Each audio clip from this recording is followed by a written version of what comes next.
behind the podium. The first one I want to say is, it's important living up to a billing when we look at an event like this. And I gotta say, the most, turn up the volume, it's just Nancy. It's the most ridiculously good-looking wedding party of the summer of 2008. I agree. And I think that's very good.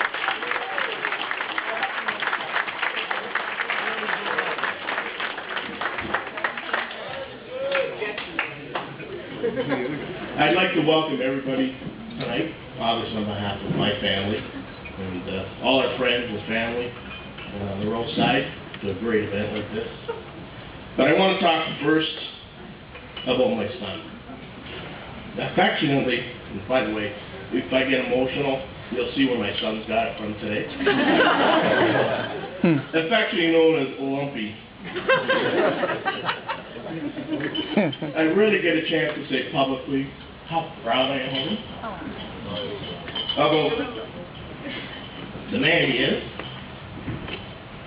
and the man he will be when he at his side.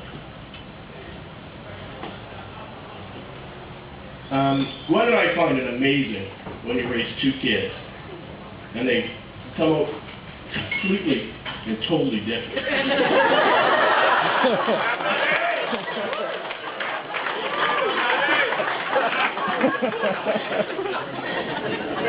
And Jeff being the second child, as a parent, you're not very intense with them. You know, you just let them go. So Jeff didn't walk early. He didn't talk early. And he was generally laid back. I mean, really like he is right now. But truth be known, of the two of them, Jeff was my problem child. Besides Ali's challenging authority, I remember bringing Jeff home when he was 4, when he broke his elbow. 2 when he broke his elbow. His brother was 4. And Matt was quietly watching TV in the living room, minding his own business. And Jeff walked in with a beautiful cast on his arm, walked up behind him, and whacked him in the head. And it's kind of been like that the whole life between these two. But in the challenge with Jeffrey, I mean, teaching him to play catch with a baseball was like beyond explanation. I know he thinks he plays baseball now, but he's in the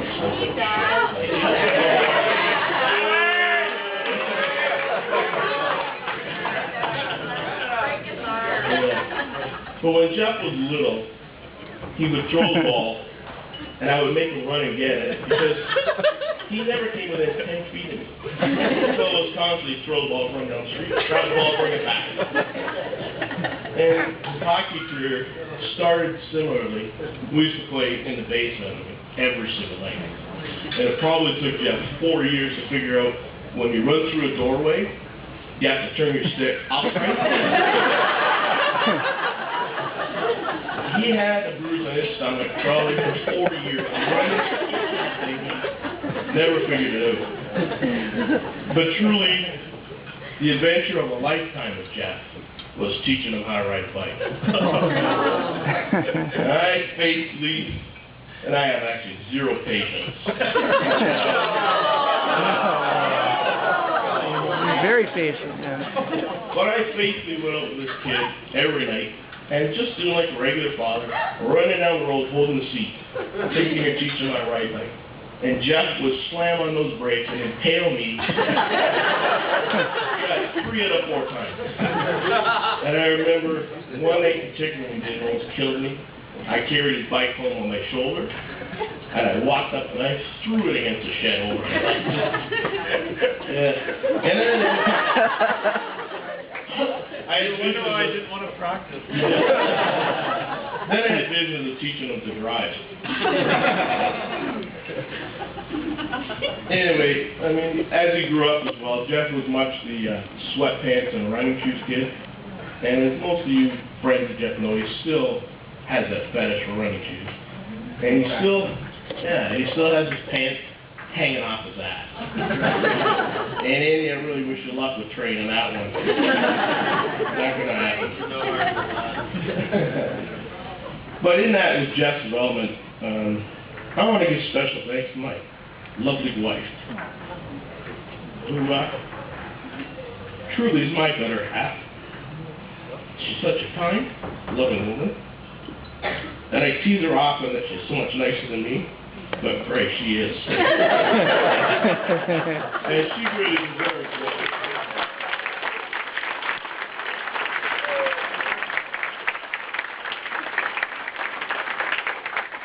And she really deserves a huge part of the credit of molding Jeff to the person he is now. Now, in previous years, Gwen and I have always been very attached to the young ladies our sons brought home. And in particular, Jeff guarded us from ourselves getting attached to the girls. So the first time we met Andy, we really knew, we didn't have any idea there was a relationship going on between the two of us. So we were away from my Christmas party, and Lumpy was looking after the dog. And when we came home, we could see Jeff laying on the couch watching TV in his usual position. But then we sensed a little movement, and two people peeled themselves apart, and there was this little blonde woman.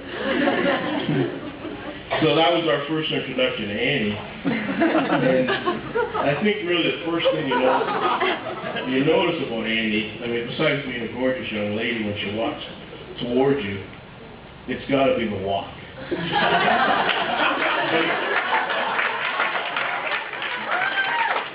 And you ladies who know her, I mean,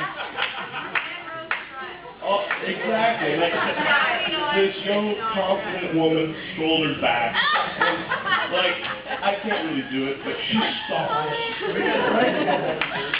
Yeah. She just stomps, and if you close your eyes, you don't know whether it's a 6'4" linebacker coming out. And it is this pretty little lady, like, you know, it's all in the confidence, and it's Andy. Right through. But the one thing that I had a bet with my wife after the first time we did meet her, after we went through Jeff's, you know, his own personal time limit on having around the house when we came home, and the 50 questions from Gwen.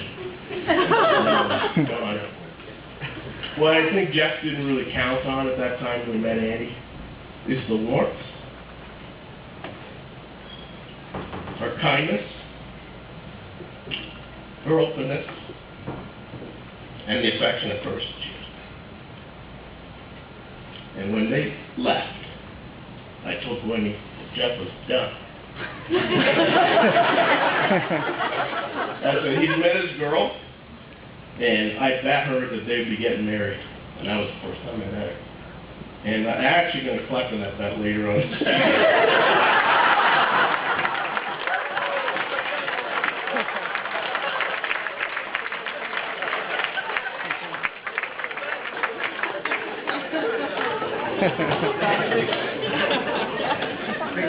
And the only other thing that's ever been missing in Gwen's life and my life has been a daughter. And our wishes come officially true today through our son, and we couldn't be happier with it. I have one more thing I want to read, but we wish you guys the best life possible together, and hope all your dreams come true. But I want to read a poem that we were in Arizona with some very good friends. They're sitting at the table here. And it was a wedding poem. And it killed me when I read it. So I'm not sure I'll get through all of it, but I want to do it for you. Now for you, there is no rain.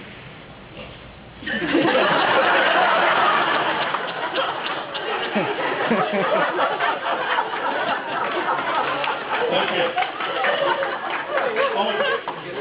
Already it doesn't work. Now for you there's no rain, for one is shelter to the other. Now for you there's no darkness, for one is counsel to the other. Now for you there's no pain, for one is comfort to the other. Now for you there is no night, for one is light to the other. Now for you there is no cold, for one is warmth to the other. Now for you the snow has ended, always. Your fears, your wants, your needs are at rest. It is that way today, tomorrow, and forever. Now it is good, and there is always shelter.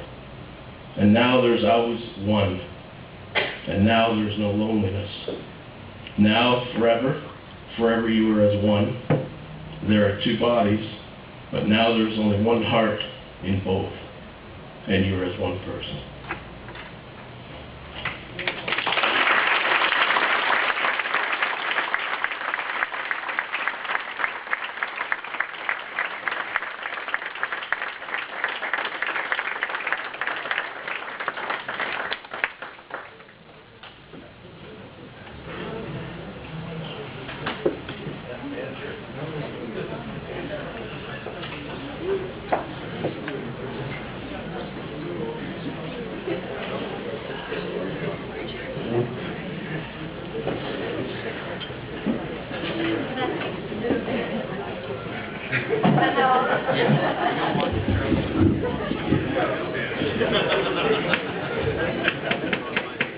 That's the first time Jim ever made me cry. But not the last.